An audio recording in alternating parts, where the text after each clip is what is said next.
Ministerio Evangelístico Millones para Cristo presenta tu espacio informativo para que no te engañen.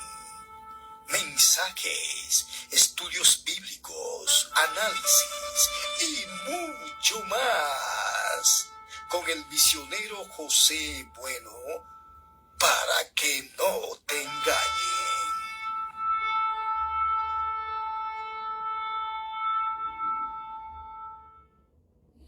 Saludos mi gente, Dios le bendiga a todos en esta noche. Por aquí estamos, ya ustedes saben cuál es el propósito, absolutamente para que no lo engañen, gloria a Dios. Y hoy vamos a estar sacando algún tiempo. Recuérdense que andamos detrás del Padre Luis Toro para enseñarle la Biblia. Y como siempre les repetimos, no sabemos si él lo está haciendo intencionalmente o no, pero sí estamos tratando de aclararle, recordándole al Padre que la Biblia dice que el hombre natural, el hombre carnal, no puede entender las cosas espirituales porque para él son locura y han de discernirse en el espíritu. Gloria al nombre del Señor. Entonces, como él habla acerca del bautismo de niños y vemos que bíblicamente no es bautismo. El bautismo es algo que se debe participar en la muerte, sepultura y resurrección de Jesucristo, y por lo tanto, si usted no sepulta este cuerpo y luego de ser bautizado comienza a vivir una nueva vida, pues lamentablemente usted nunca va a llegar a eso. Usted nunca va a llegar a, bueno, nunca va a tener el Espíritu Santo, lamentablemente, porque es que no se puede. Gloria al nombre del Señor. Pues entonces vamos a hablarle. Escuchen bien lo que el Padre Luis Toro está diciendo. Sabe que yo siempre le he dicho, yo no ando detrás del sacerdote y en verdad no voy a perder mi tiempo, pero yo tengo que hacerlo por usted que ve estos videos, y que recuerde que la fe viene por el oír la palabra de Dios. Entonces, si usted escucha cosas creyendo que es la palabra de Dios, imagínese, lamentablemente, pues usted va a pasar que un ciego lo va a llevar a usted, o que es otro ciego, y lo van a llevar y van a caer ambos al hoyo, como dice la palabra. Pues vamos a ver las expresiones del Padre Luis Toro. Aquí dice: con esta cita bíblica te defiende lo de los protestantes cuando lleguen a tu casa. Oiga eso. Entonces escuche esto. Si eres católico, aquí tienes una buena noticia. Ahora puedes usar la aplicación Oremus para ¿Con qué cita bíblica?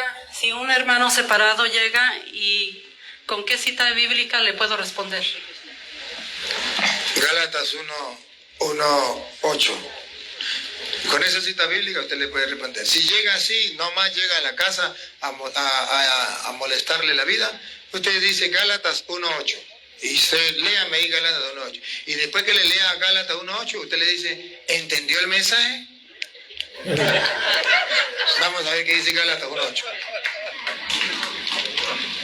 Más aún, si vosotros o un ángel del cielo os anunciare otro evangelio del que os hemos anunciado, sea anatema.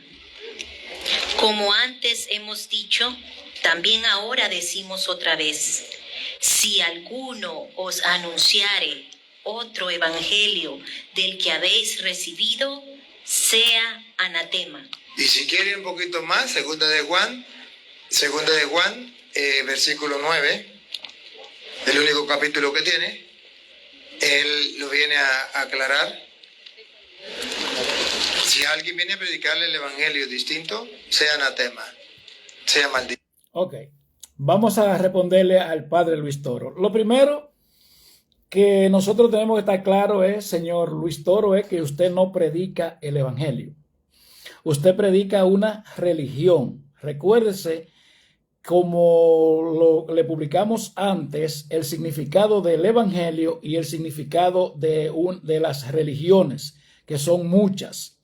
Las religiones son muchas. El evangelio es solamente las buenas noticias de Jesucristo, que vino a salvarnos a todos, que estábamos perdidos, que si no hubiese sido porque Jesucristo se convierte en un hombre y viene aquí y paga por el hombre que metió, por así decirlo, para que en un buen dominicano, si Jesús, el hombre puro, que nacido de María, no viene y paga por el hombre puro que pecó, Adán, nosotros no hubiésemos estado, no hubiésemos tenido esperanza. Eso es lo que significa el evangelio, buenas nuevas de salvación, donde el centro del mismo es únicamente Jesucristo el Señor. Las religiones te conectan con diferentes entidades. Las religiones, búsquese en el significado etimológico de la palabra, o sea, búsquese el origen de la palabra. Gloria al nombre del Señor. Y dicho sea de paso, ese versículo bíblico que usted citó ahí, que donde el apóstol Pablo le escribe a los Gálatas acerca del otro evangelio, pues déjeme decirle que usted se va a llevar una gran sorpresa. ¿Usted sabe cuál era el protagonista de ese otro evangelio? El que usted dice que fue papa, que fue el primer papa, Pedro. Sí, el otro evangelio que se estaba introduciendo por vía ya Pedro estaba metido en un tranque. Pedro estaba metido en un tranque ya ahí en Antioquía, y ya Pedro estaba tratando de judaizar a los cristianos que se habían convertido al evangelio, a los judíos. Y por eso es que se escribe esta carta.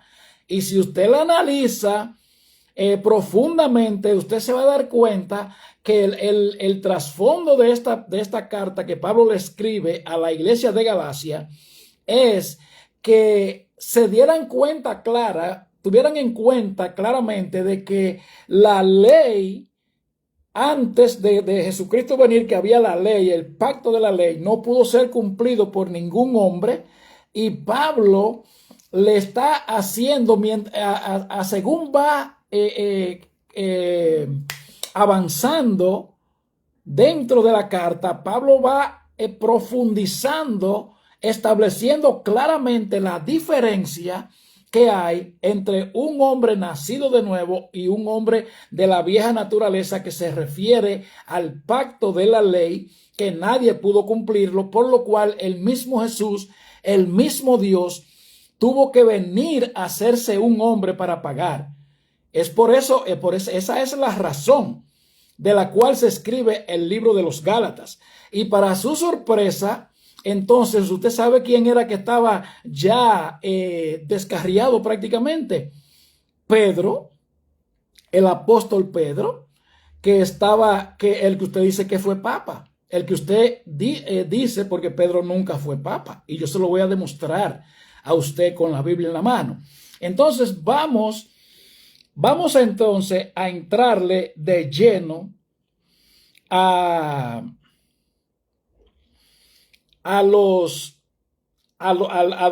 donde vamos. Mire, en Gálatas, en el capítulo 2, versículo 11, dice así: pero cuando después me encontré con Pedro en Antioquía, me opuse a él en público y le critiqué fuertemente algo que estaba haciendo. Cuando llegó, comió con los cristianos gentiles, pero cuando llegaron ciertos judíos, amigos de Jacobo, no quiso volver a comer con los gentiles por temor a lo que pudieran decir aquellos que afirmaban que es necesario circuncidarse, o sea, que es necesario volver al pacto de la ley de Moisés para poder ser cristiano. Ese es el otro evangelio que Pablo está maravillado de que los Gálatas se habían convertido a él. El otro evangelio. El evangelio verdadero es el que pone a Jesucristo como centro, como Rey y Señor, que pagó por nuestra maldición, convirtiéndose en pecado y en maldición para que nosotros pudiéramos recuperar nuestra identidad o nuestro parentesco con el Padre Celestial. Entonces, mire cómo dice. Dice,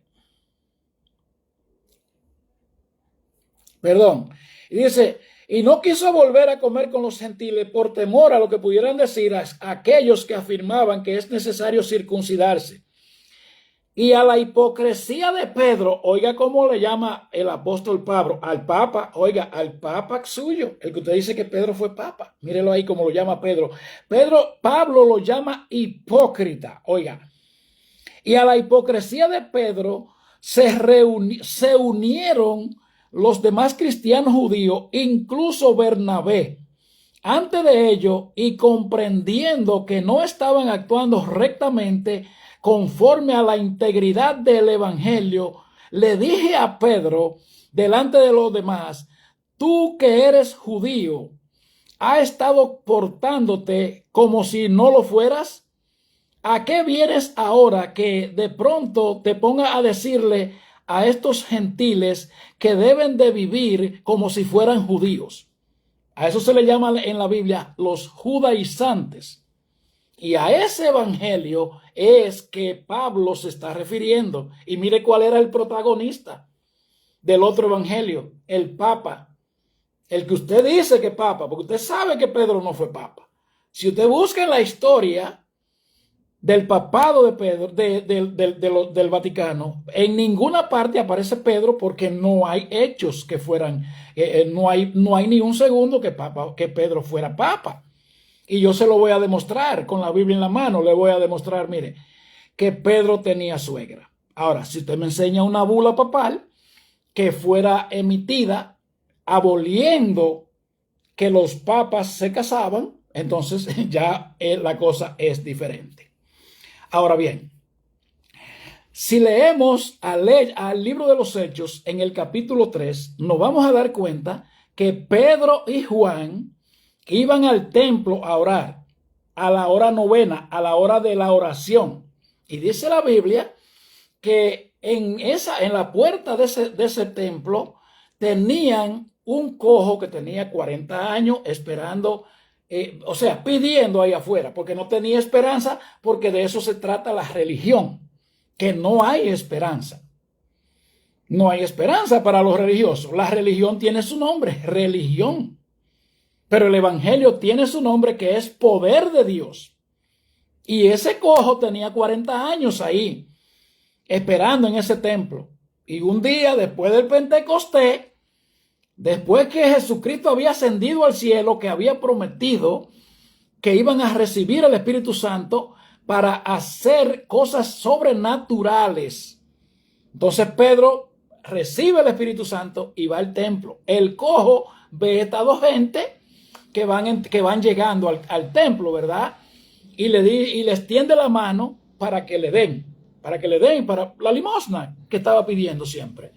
Y Pedro le dijo, no tengo plata ni oro, más de lo que tengo te doy. En el nombre de Jesucristo el Señor, levántate y anda. Y dice la Biblia que Pedro el cojo, pues saltó para arriba y se paró de ahí. Entonces, ¿usted ha visto algún papa haciendo eso? Pero más adelante, mire las consecuencias que pasó por eso. Léase en Hechos capítulo 4. Y usted se va a dar cuenta que entonces lo metieron preso. ¿A dónde usted ha visto un papa caer preso? Léaselo, Hechos capítulo 4. Y luego más adelante, entre reunión vienen y reuniones van.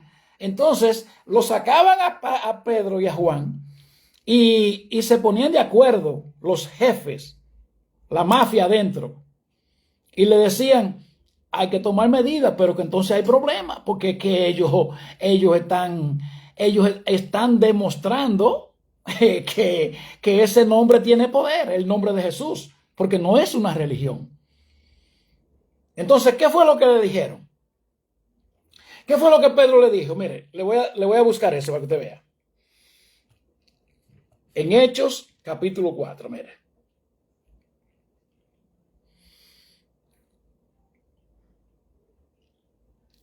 Mire lo que dice en Hechos, capítulo 4.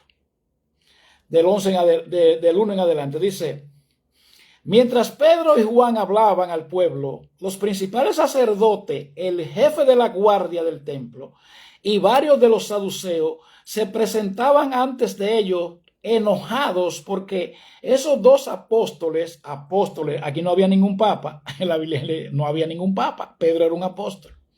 Y dice, esos dos apóstoles estaban enseñando al pueblo y proclamando que en Jesús quedaba demostrada la resurrección de los muertos. Los arrestaron y como ya era tarde, los mantuvieron presos hasta el día siguiente. Pero a pesar de todo, muchos de los que oyeron el mensaje le creyeron. Y el número de los creyentes, contando solo los hombres, era como de 5,000. Al siguiente día se reunieron en Jerusalén los jefes de los sacerdotes, los ancianos y los maestros de la ley. Entre los presentes se encontraba Anás el sumo sacerdote, Caifás, Juan Alejandro y todos los miembros de la familia sacerdotal. Cuando los dos discípulos comparecieron ante ellos, le preguntaron, oiga eso, oiga lo que es la religión, la enemiga de ustedes. ¿Qué fue lo que le preguntaron? ¿Quién les ha dado potestad o autoridad para hacer esto? Entonces Pedro, lleno del Espíritu Santo, aquí no dice el Papa, Pedro. Entonces Pedro, lleno del Espíritu Santo, les respondió, distinguido dirigente y ancianos del pueblo, puesto que hoy nos preguntan acerca del bien que le hicimos al lisiado y desean saber cómo fue sanado, permítanme declarar ante ustedes y ante todo el pueblo de Israel que este hombre recibió la sanidad en el nombre y mediante el poder de Jesucristo de Nazaret, a quien ustedes crucificaron, pero a quien Dios resucitó. Y gracias a él, este hombre está hoy aquí sano. Él es la piedra que rechazaron los edificadores y que se convirtió en cabeza del ángulo. Oiga como Pedro lo dice ahí. Él es la piedra sobre la cual está fundada la iglesia. El sacerdote Luis Toro dice que la iglesia está fundada en Pedro. Y ya Pedro murió y ya ni los gusanos se encuentran. Los gusanos de Pedro se encuentran. Entonces mire cómo dice Pedro. Mire cómo dice Pedro. Y en ningún otro hay salvación. Oiga, Pedro, el que usted dice que es papa. Dice, y en ningún otro hay salvación, porque no hay otro nombre bajo el cielo dado a los hombres en quien podamos ser salvos. Oiga, no hay otro nombre bajo el cielo que los hombres puedan invocar para salvarse. Y usted, sacerdote Luis Toro, le enseña a la gente que pueden invocar a María, que pueden invocar a San Miguel, que pueden invocar a Santa Guadalupe, a la Altagracia, a qué sé yo qué, y a qué sé yo cuánto, y a qué sé yo cuánto. Entonces, ¿cómo usted me explica el papado de Pedro? ¿Cómo usted me lo puede explicar? No hay una forma que usted me pueda explicar que Pedro fue papa. Entonces, si usted sigue leyendo por ahí, en ese mismo capítulo, usted se va a dar cuenta de que Pedro, de que los sacerdotes y los ancianos y los saduceos dijeron que como ellos eran personas sin estudios, pero tenían poder, tenían el poder del Espíritu Santo. Entonces ellos cogieron miedo las autoridades porque el pueblo se le iba a revoltear, porque ellos tenían señales de que ellos habían estado con Jesucristo y eran sin estudio. Entonces los católicos se jactan de decir que los sacerdotes tienen que durar qué sé yo cuántos años. Entonces Pedro no era papa. Pedro no era papa porque Pedro fue tomado de la barca, del lado del mar de Galilea. Y mire cómo él dice que en ningún otro hay salvación. Pedro no manda a la gente a idolatrar, porque eso es un pecado. Idolatrar, eso es un pecado. Entonces, mire también lo que dice en Mateo, en el capítulo 23, versículo 9 al 12. Dice, y no le digan padre a nadie, porque el único Padre que ustedes tienen es Dios, que está en el cielo. Tampoco esperen que la gente lo trate como líder o como maestro, porque yo, el Mesías, soy su único líder y su único maestro. El más importante de ustedes deberá ser el sirviente de todos, porque los que se creen más importantes que los demás serán tratados como los menos importantes. Y los que se comportan como los menos importantes serán tratados como los más importantes. Entonces, fíjese cómo dice, que no le llamen padre a nadie aquí en la tierra. Entonces usted nos enseña a nosotros que le llamemos padre, que le llamemos el Santo Padre al Papa. Entonces Pedro no aceptó eso nunca. Pero vamos a seguir entonces con Pedro. En Hechos, en el capítulo 10, vemos otra evidencia de que Pedro no tiene nada que ver con el papado. Mire, Hechos capítulo 10, versículo 23 en adelante. Eso fue cuando Pedro llegó a la casa de Cornelio, un gentil. Recuérdense que el mundo en el Nuevo Testamento se divide entre los gentiles y los judíos. Los judíos son el pueblo escogido y nosotros los gentiles somos lo demás. ¿Entiende?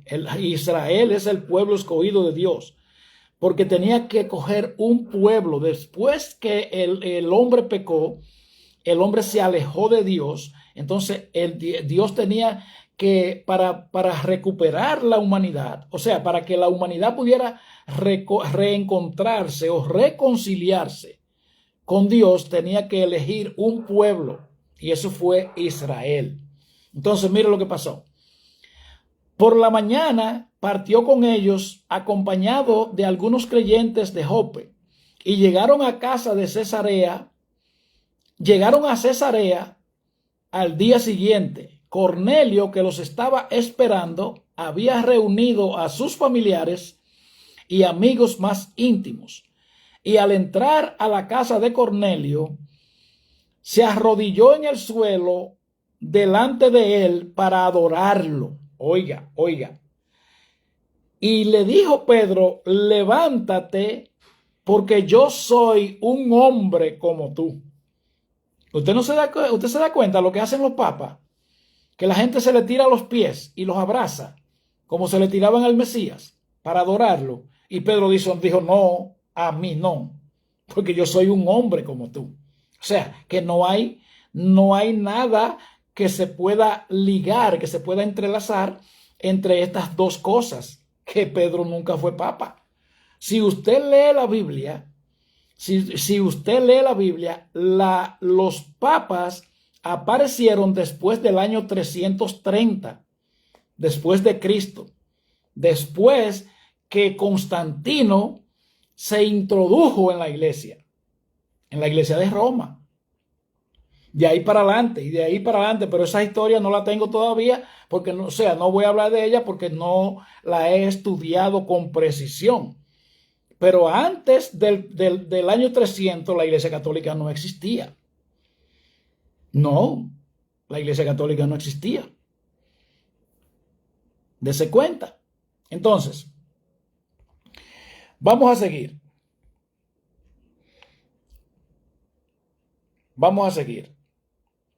Entonces vemos en Mateo, en el capítulo 8, versículo 14 en adelante, donde dice: cuando Jesús llegó a la casa de Pedro, la suegra de éste estaba en cama con una fiebre muy alta. ¿La suegra de quién? De Pedro. Pedro tenía suegra. ¿Dónde usted ha visto un papa con suegra? No. Entonces mire cómo dice. Jesús fue y la tocó, y la fiebre la dejó, y ella se levantó a servirlos.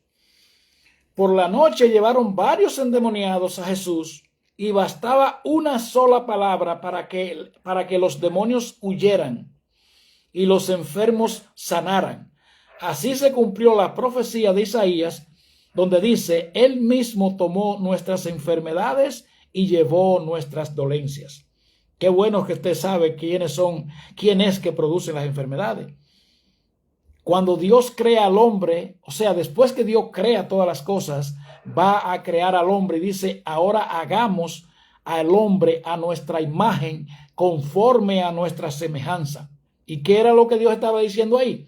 Que el hombre no iba a morir nunca, que el hombre no se iba a enfermar nunca, ni que el hombre se iba a estar enfermo, porque por el pecado vino, la desobediencia vino por el pecado, y por el pecado la muerte, por un hombre. Por Adán vino el pecado, y por el pecado la muerte, y así entró a todos los seres humanos, dice la Biblia. Pero así como en Adán todos mueren, en Jesucristo el Señor todos somos vivificados. ¿Entiende? Un hombre puro pecó, tuvo que venir un hombre puro del cielo a pagar por el pecado de ese hombre puro. De otra manera estuviéramos condenados.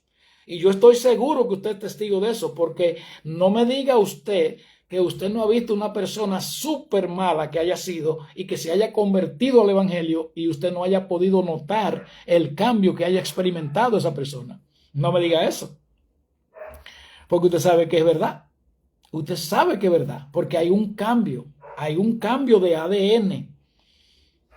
Hay un cambio de ADN. El apóstol Pablo le escribe en diferentes partes, porque no es como la doctrina del purgatorio, que es simplemente un texto sacado de contexto.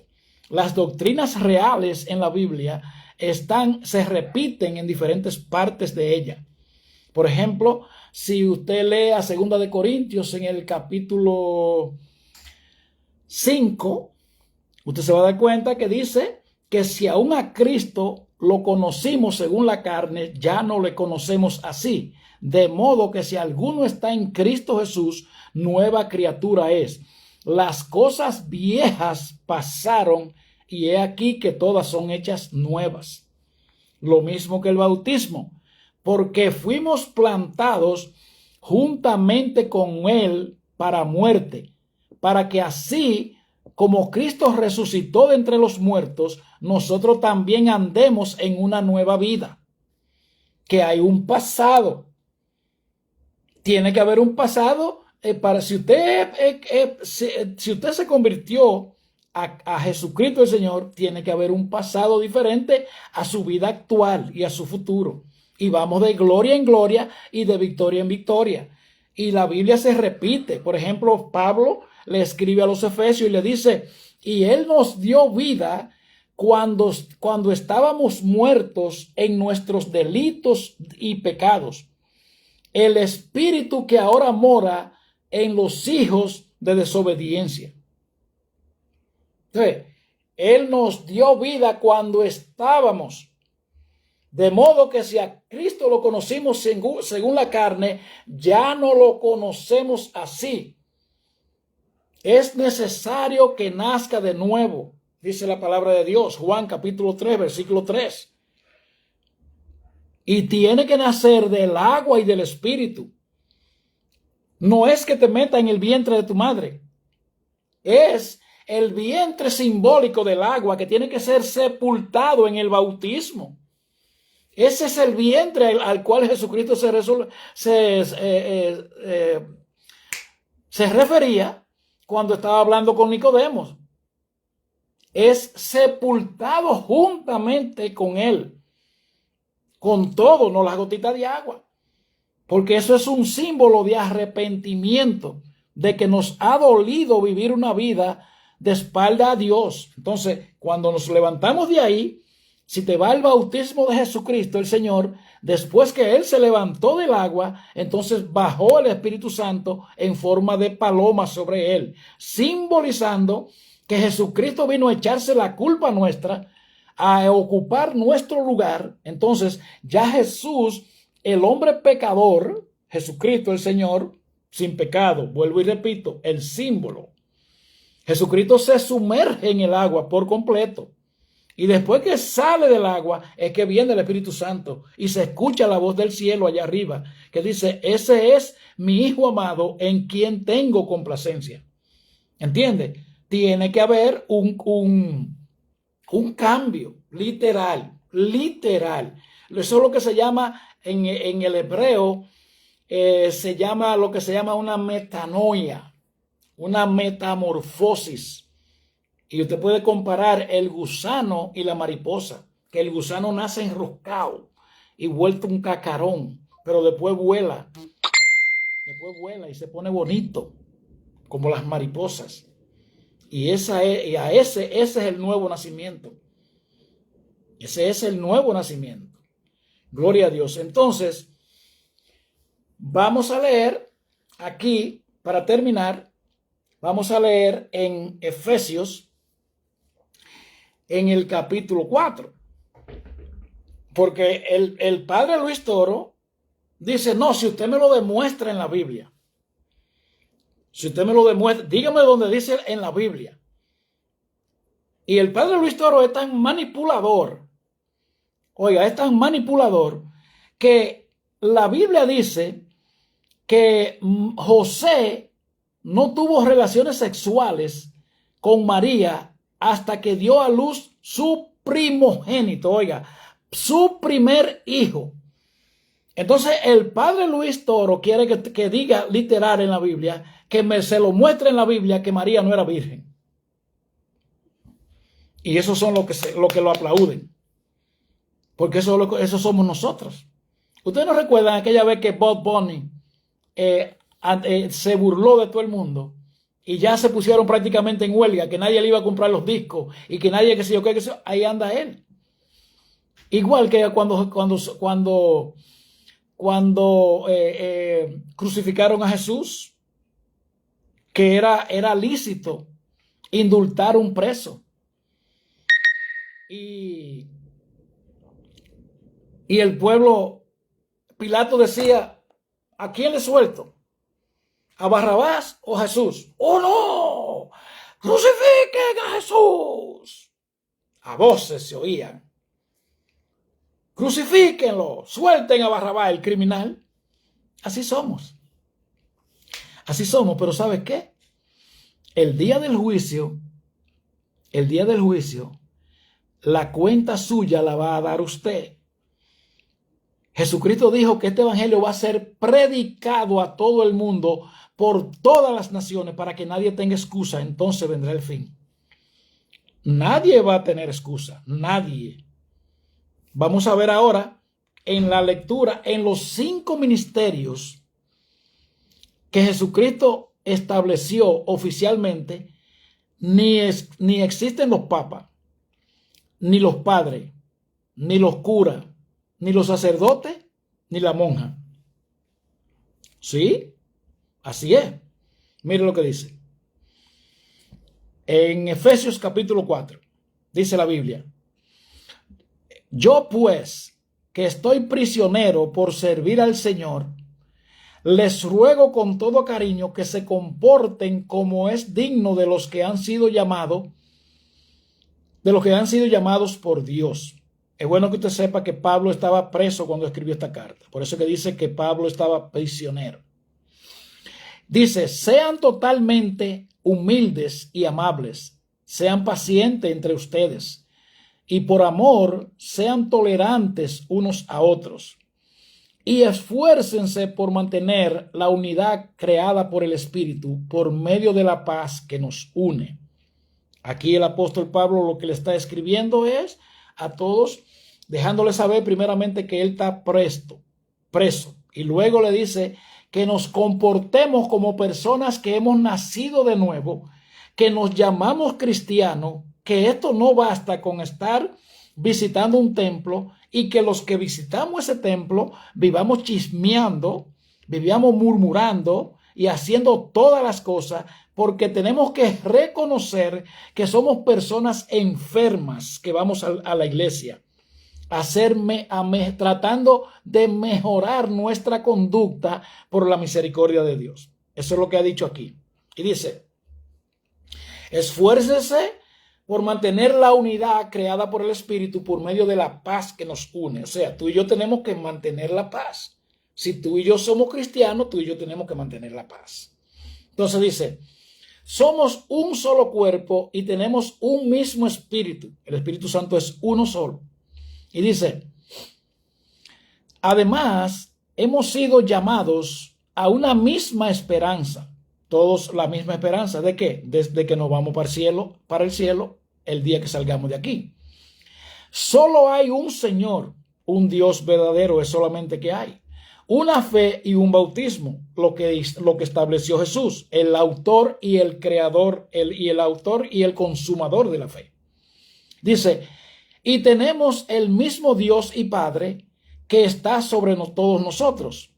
Él actúa por medio de todos nosotros y está en todos nosotros. O sea, nosotros estamos llamados a que Dios nos utilice para seguir contagiando a otros, para que ellos digan que vale la pena servirle al Dios que tú y yo pronunciamos o propagamos o que hacemos propaganda. Y dice, sin embargo,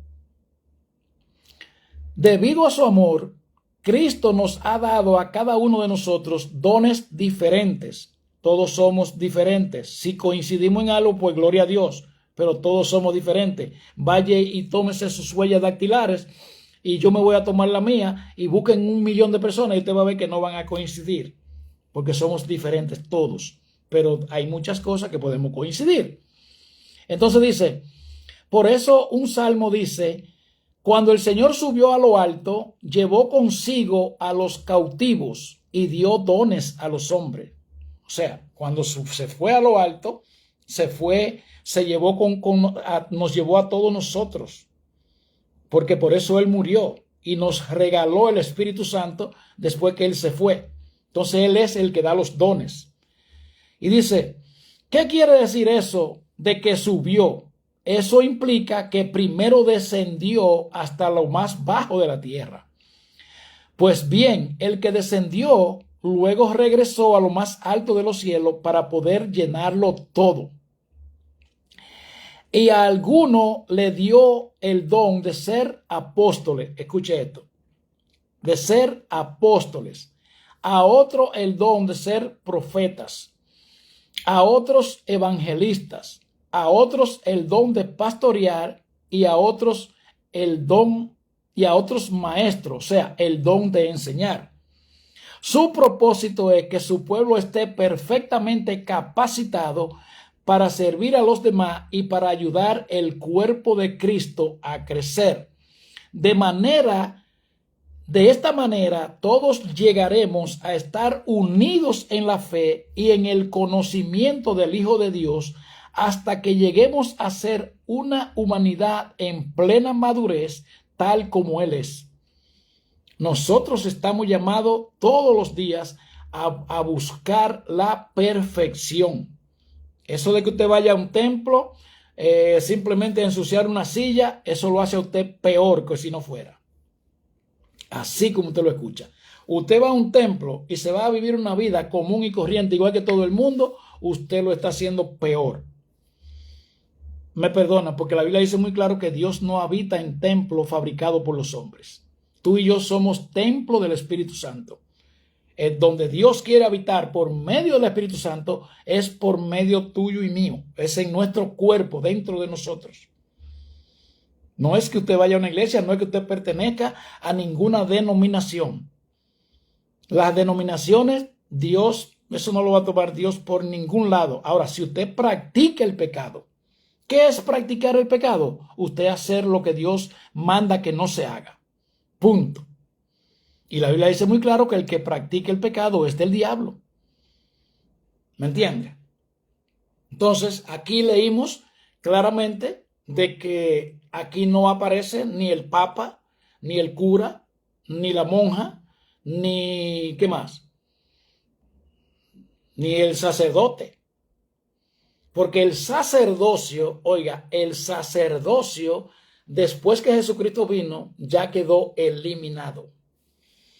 Si usted quiere ver si quedó eliminado, váyase a Juan, al Evangelio de Mateo, en el capítulo 27, cuando dice la Biblia que cuando Jesucristo murió, el velo del templo se rasgó en dos, se rompió. Sí, donde se ejercían los sacrificios.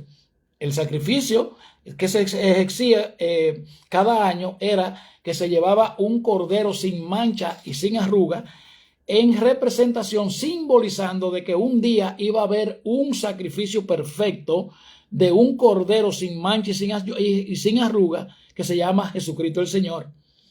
Entonces, después que ya se cumple todo eso, que viene Jesucristo, entonces ya, para que quede claro, como lo dice en el libro de los Hebreos, en el capítulo 10, dice, porque con una sola ofrenda hizo perfectos para siempre a los santificados, y nos atestigua el Espíritu. O sea, el Espíritu Santo es el mismo testigo fiel de todas esas cosas que pasaron. Y luego sigue diciendo, y después de esto, dice el Señor, pondré mis leyes en sus corazones y en sus mentes las escribiré, y nunca más me volveré a acordar de sus pecados. La ofrenda de Jesucristo. Y si usted lee ese mismo libro de los Hebreos, usted se va a dar cuenta de que Jesús es el sumo sacerdote, aquel sumo sacerdote humano que presentaba las ofrendas una vez al año por los pecados del pueblo, para limpiar los pecados del pueblo. Entonces Jesús vino y la cumplió con su propio cuerpo. La llevó a cabo el sacrificio con su propio cuerpo. Y ahí ya no hay más sacrificio por el pecado. Ya no hay más. No hay más nada sacrificio. Eso de que usted se tire, de que darse por el pecho, eso de que usted, Jesús mío, por aquel sudor copioso de sangre que sudaste en el huerto, y de que usted le lleve flor a María, y de que usted usted no está haciendo nada. Léase al libro de Isaías en el capítulo 1. Léaselo claro para que usted vea. Y en todas partes, porque la Biblia es una sola. La Biblia es una sola, si la queremos entender. Ahora, si usted va a leer la Biblia porque ya usted es de X religión y que usted hace esto y aquello, pues usted no va para ningún lado. Yo recuerdo cuando yo fui a la escuela el primer día. Yo me acuerdo de eso. Que había que ser, en la edad de nosotros, había que portarse bien. Y si no lo sobaban a uno, le daban. ¿Usted me entiende? Si usted llegaba a la casa que usted se portó mal, pues prepárese. Había que, entonces, pero ahora no, porque ahora nadie quiere atender. Oiga, la gente vive una vida lo que le da la gana. Y cuando se le habla de la Biblia se quieren poner bravos. Se quieren poner bravos porque les gusta que lo entretengan. Mire, por ejemplo, lo que dice la Biblia.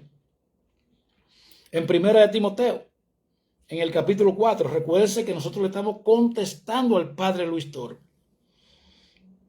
Mire lo que dice la Biblia. 1 de Timoteo, capítulo 4, dice, pero el Espíritu dice claramente que en los últimos tiempos algunos se apartarán de la fe y se convertirán en seguidores de ideas engañosas y doctrinas diabólicas. Los propagadores de tales enseñanzas mienten con tanta hipocresía que la conciencia la tienen endurecida. Afirmarán que es malo casarse y prohibirán comer ciertos alimentos que Dios ha creado para que los creyentes, los que han conocido la verdad, los coman con acción de gracias. ¿Quiénes son que prohíben casarse? Los curas y los monjas y el papa. Eso no está claro. ¿Y quiénes son los que prohíben que se coma carne en la Semana Santa? La misma gente. Y entonces, ¿Qué es lo que dice? ¿Qué es lo que dice? ¿Usted lo vio? Que son ideas engañosas y doctrinas diabólicas. Esa fue una de las cartas que Pablo le escribió a un muchacho joven que él había dejado pastoreando una iglesia en Éfeso y le estaba dando las advertencias de lo que venía. Hay muchachitos jóvenes a Timoteo. Entonces Pablo le dio todo. Lea la primera carta y la segunda de Timoteo. Léala para que usted vea que es ahí que está. Porque a Dios no se le escapa nada. A Dios no se le escapa nada. Nada.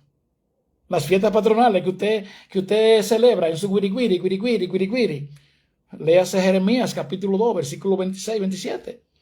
Dice, como le da vergüenza a un ladrón cuando lo cogen robando, así mismo se avergonzarán todos los reyes de Israel, todos los príncipes y sacerdotes, que le dicen a un palo, mi padre eres tú, y a una piedra, tú me has engendrado. Porque según ha sido el número de tus ciudades, así mismo ha sido el número de tus dioses. ¿Para qué te ponen un dios en cada ciudad? Para que celebre la fiesta patronal, para que vaya a invocar a Satanás. Claro, desde que tú invocas, desde que tú celebras el asunto de los santos, las imágenes, porque no, hay que vivir una vida en santidad. Tú y yo somos santos, tenemos que ser santos delante de Dios, pero no adorar los santos que te hacen, porque detrás de los santos, anda a ver donde los brujos. Anda a ver donde los brujos o anda a ver donde la fiesta de palo, para que tú veas que tienen a San Miguel y tienen los otros santos, y anda a ver donde los brujos también, para que tú veas a quienes que ellos invocan. Y yo fui donde una bruja cuando yo andaba loco, pero el Señor me tenía marcado. Y yo recuerdo que cuando yo fui a donde esa viuja, donde esa bruja, ahí en el Ingenio de Santiago, en la República Dominicana, la viejita nada más tocaba y decía, el viejo no contesta. El viejo, ese diablo mentiroso, no te podía contestar cuando tú estabas bregando conmigo, porque yo estoy marcado. Yo vine marcado desde el vientre de mi madre para servirle a Dios. Sí, yo amaba a Dios, pero no lo conocía. Yo fui al San Pío X, ahí, al Licey, a estudiar para padre. Fui con Heuris, con Ambioris y yo, fuimos los tres juntos. Sí, fuimos los tres y no me gustó tampoco. ¿Por qué? Porque Dios tenía un propósito conmigo. ¿Me entiendes? Entonces, ya voy a terminar. Como siempre les recuerdo que aquí estos mensajes los borran, aquí en Facebook. Usted puede suscribirse a nuestro canal de YouTube, Millones para Cristo. Ahí lo subimos de una vez. Y usted va a encontrar muchos temas ahí, Millones para Cristo. Muchos temas interesantes. Recuérdense que nosotros estamos aquí para que no le engañen. Y recuérdense que nosotros no andamos detrás de dinero. Aquí se prohíbe hablar de dinero. A mí nadie tiene que darme un peso. Nadie. ¿Usted sabe por qué? Porque yo sé al Dios que yo le sirvo. Y el Dios que yo le sirvo me da la fuerza y me provee. Me provee con una cama, me provee con un par de zapaticos, me provee con una camisetica como esta que tengo. Y yo no tengo que andar privando de que tener dinero y dinero y dinero. Yo tengo que tener el dueño del dinero, lo tengo que tener a mi favor. ¿Me entiende? Y tengo que andar con la conciencia limpia. Que nadie me hable, que nadie me pueda señalar. Por eso le hablo así siempre. Porque ahora no se sabe en quién confiar. Ahora hay muchas personas que le están sacando muchísimo dinero a las redes sociales a costa del pellejo de otros. Yo no. El único que yo enfrento es el Padre Luis Toro, porque él nos llama a nosotros, que nosotros somos hijos del diablo y que le servimos al diablo. Y yo se lo demuestro con la Biblia. Y lo busco, lo ando buscando al sacerdote Luis Toro. Y tengo una recompensa grande para el que logre que nosotros no podamos ver, por lo menos cara a cara por internet. ¿Cómo puede ser la vida del Padre Luis Toro? Él vive debatiendo todos los días. Entonces, ¿por qué no puede debatir conmigo? Y yo lo desafío a él. Que me demuestre como David. Que me demuestre. Usted sabe la guerra de la disputa de David y Goliat, que iba un incircunciso a burlarse del pueblo de Israel. Que al padre Luis Toro que se ponga los pantalones. O cuando él deje de acusarnos a nosotros, pues entonces yo paro y enseño la Biblia tal y cual como es. Pero yo soy cristiano evangélico. Yo soy cristiano evangélico. Sí. Entonces yo no puedo dejar que él siga comiendo cerebro ahí. Mire mire por dónde fue que empecé, mire. ¿Con qué cita bíblica, si un hermano separado llega, y con qué cita bíblica le puedo responder? Gálatas 1:8. Con esa cita bíblica usted le puede responder. Si llega así, nomás llega a la casa a molestarle la vida, usted dice Gálatas 1:8. Y léame ahí Gálatas 1:8. Y después que le lea Gálatas 1:8, usted le dice, ¿entendió el mensaje? ¿Ustedes se dan cuenta? ¿Ustedes se dan cuenta? Pero ahí él lo que no sabe es que era Pedro el que estaba haciendo esa barrabasada. Pedro era el que estaba causando ese problema. Es lo que eso, si no lo dice él, y entonces él dice que Pedro era papa y que la iglesia de Jesucristo que está fundamentada sobre Pedro. Imagínese usted. Así que los voy a dejar. Suscríbase al canal si le gusta. Si no, pues usted sigue andando. Que yo con uno solo que yo le predique y que me lo gane para Jesucristo, yo con eso me basta y me sobra. Yo no ando buscando multitudes porque no hay. Usted quiere tener multitudes que lo sigan, háblele disparate, háblele mentira. Dígale que van a ser prosperados, dígale que no caben entre las ropas, díganle que mañana van a tener la llave de una nueva casa, de una nueva jipeta. Háblele de eso a la gente ahora. Háblele de eso para que usted vea cómo usted tiene seguidores. Yo ando buscando uno solo, que hable con Dios y le diga, Señor, revélame la verdad, porque yo no tengo que lavarle el cerebro a nadie. Si usted habla con Dios y le dice, Señor, yo quiero conocerte, revélateme, Él mismo se le va a revelar. Así es que Dios le bendiga, Dios le guarde y nos mantenemos porque tenemos mucho material, mucho material. Estamos estudiando fuertemente para contrarrestar las artimañas del enemigo. Así que Dios le bendiga, Dios le guarde y shalom.